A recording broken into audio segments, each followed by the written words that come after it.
এই যে ডিমটাকে, এই ডিমটাকে তোমাকে এখানে সোজা করে দাঁড় করিয়ে রাখতে হবে। ওকে, যদি দাঁড় করাতে পারো তাহলে তুমি আজকে 500 টাকা দিয়ে দিও। ঠিক আছে, আচ্ছা পালিয়ে যাচ্ছে। মানে সোজা করে দাঁড় করাতে হবে ডিমটাকে, এইভাবে দাঁড় করাতে হবে? হ্যাঁ। এই যে 500 টাকা, হ্যাঁ তাহলে তুমি আজকে একটা 500 টাকা নিবে। তো কোনো ব্যাপার না, আমি কিছু এনে না, হ্যাঁ আরেকটা, কোনো গাম ফাম দিয়ে কিছু দিয়ে চিপকাতে পারবে না। আমি এটা তো বলতে ভুলে গেছিলাম। মানে গাম জাতীয় কিছু ব্যবহার করতে পারবো না, আঠা? কিছুই না। আমি টেপ, সেলো টেপ, কোনো টেপ টেপ কিছু না, এ টু জেড কিছুই না। কিছু ইউজ করতে পারবো না গাম জাতীয়? হ্যাঁ, গাম টেপ কিছুই আটকাতে পারবে না। তাহলে আমি জানি ডাবল টেপ দিয়ে আটকানো যাবে।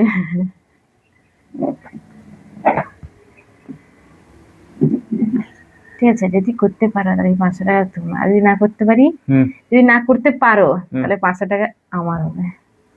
ওটা তোমারই 500 টাকা। তুমি দিবে না?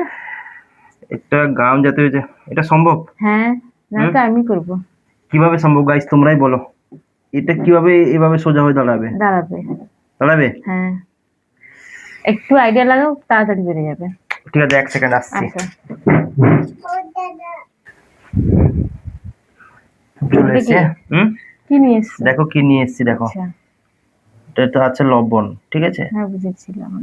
সামান্য একটু লবণ দিলাম। ধরো, এটা ধরো, এটাকে দাঁড় করাতে হবে তো? হ্যাঁ, দাঁড় করে দিলে 500 টাকা কিন্তু নিয়ে নিবো আমি। হ্যাঁ। নাও।